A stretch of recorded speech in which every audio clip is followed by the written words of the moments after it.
extremists are fueling so-called honour crimes in Britain, resulting in an increase in extreme violence and murder.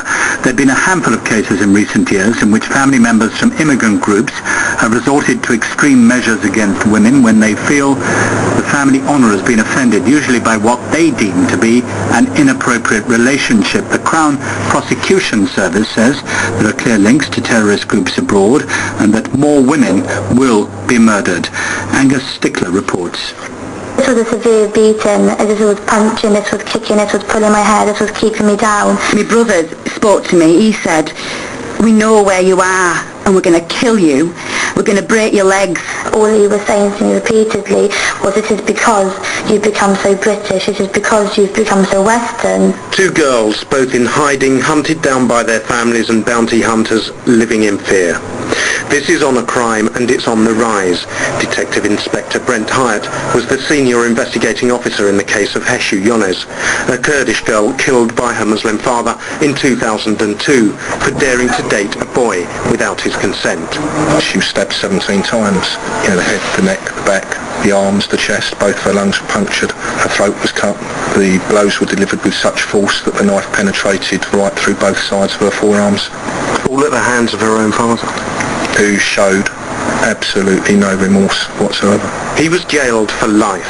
According to the United Nations Population Fund, 5,000 women a year die victims of honour killing. It's a problem in different countries, communities and faiths worldwide. But here in the UK, the majority of cases are from the Muslim community. Nazir Afzal is the Director of Prosecutions for West London, the national lead on honour crime for the Crown Prosecution Service. He believes it's being fuelled by radical Islamic extremists. I'm Muslim myself, but this is not about honour. The more cases I've investigated and been involved in myself, this is about murder in the name of the father, the son, the blessed male members of the family. He points to the failed fertiliser suicide bombers Jawad Akbar and Omar Khayyam and covert recordings made by the police during Operation Crevice. All those slags dancing around, they say, get a job in a bar or a club, blow the whole thing up. It may seem a tenuous link, but Mr. Afzal asserts that this is evidence of extremism fueling hate against women. And he says there are clear evidential links with extremists abroad. One case, that of Heshu Yonez. Her father was linked to Islamic nationalist groups that wanted to help him escape jail.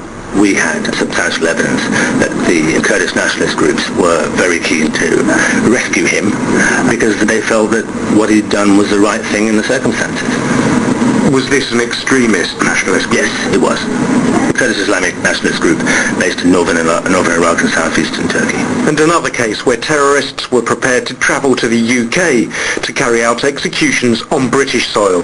The case of Miss B. There was a substantial number of threats which, on the face of it, came from her husband. The evidence tells us that he was told by people from this Egyptian terrorist group that if he did not put right what was happening in his family, that they would.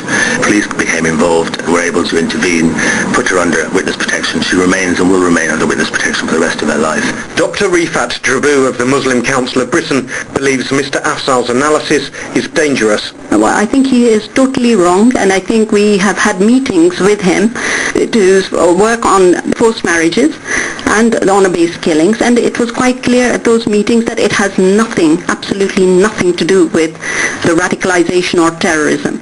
There has been not a single instance where anybody has condoned this within the Muslim community. It has nothing to do with Islam, and I will state that categorically, and I don't see that anything anybody else is going to say is going to shift me from that point of view. According to a BBC Asian Network survey last year, 1 in 10 young Asians said they would condone the murder of someone who disrespected their family's honour. We tested this out on the streets of Birmingham. I controlled them from the start. I got the daughter, she's 18 years old. She's not going to wear makeup, cream, or just a nice clothes, or go out now. She has to wear the clothes you want her to wear? Yes. She has to be a good Muslim woman? Thank you very much, yeah. But she cannot have freedom. She cannot have freedom? Yeah. So if you caught your daughter wearing makeup or going out with a boy, what would your reaction be? No, I will not accept that, sorry. My reaction, she would burn me inside if she does that. What would you say to her? If they do misbehave, obviously they got killed, they got beat them up, yeah. And it's right that should happen, do you think? Yeah, in my country, he gotta go to wrong way. We beat him, kill him as well. You beat and kill them? Yeah. And do you think that's right? Yeah, kill the one as well. That can happen here sometimes. It can happen here. And It does happen here. do you think those fathers are justified in doing that they're right to do that? Yes, right. Yeah, they're right. They have the right? Yeah, they're right. In this country? In any country. Any country, They have the right to even kill their children. Some people kill the children because they do wrong way.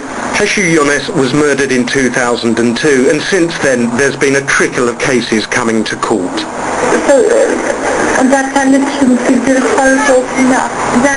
This is the voice of 20-year-old Banaz Mahmood as she lay in hospital after a beating at the hands of her father. Less than a month later, she was dead. 2 weeks ago, 3 men were found guilty of her murder. Her body stuffed in a suitcase. She'd been strangled with a bootlace by contract killers hired by her father. The reason? She fell in love with the wrong man. She went to the police 4 times, telling them her life was in danger.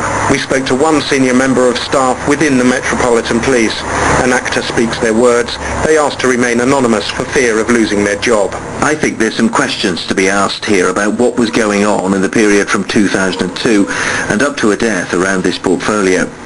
Had we implemented a lot of the stuff that we said we were going to do, I think in my own opinion, if I'm being candid, would Banaz have been killed? No. She shouldn't have died. We've been told by other staff that police commanders dropped the ball, that infighting and political correctness brought Commander Baker's initiative to tackle honour crime to a near standstill.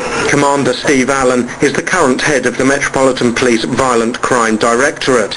He's also national lead on honour crime for the Association of Chief Police Officers. I would refute any suggestion that the ball was dropped and that there hasn't been leadership displayed at all levels of the organisation. When we're looking at women, sometimes girls, beaten, imprisoned by their families, chased down by bounty hunters, abducted, murdered by contract killers, and we're told that this is fueled by radical Islamic extremists. We're talking about cold-blooded, premeditated murder here of British women on UK soil. Shouldn't this really be a top priority?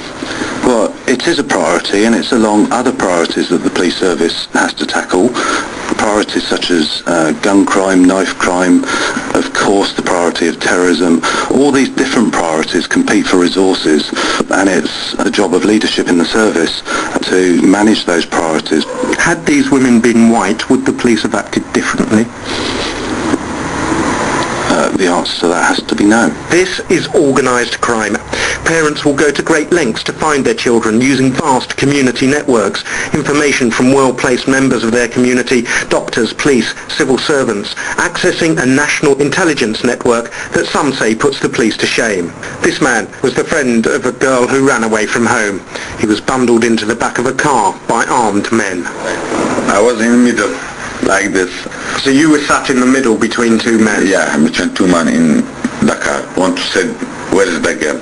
And he showed you the gun then? Yeah, he showed me the gun. He said, now, if you not say the truth, we kill you in this place. The threat of murder fueled by extremism. This is not new. The authorities have been aware of the problem for years. But according to insiders, the response so far has been thwarted because of political correctness and infighting within the police. Meanwhile, prosecutors say they're playing catch-up and that lives are still at risk. I'm living my life on the run. My father, in sheer desperation now to get me back or to bring his honour back, he's going to now have to resort to desperate measures and going to have to perhaps finance things that he hasn't financed previously. I can sit here and tell you today that my father will kill me when he finds me. That report from Angus Stickler.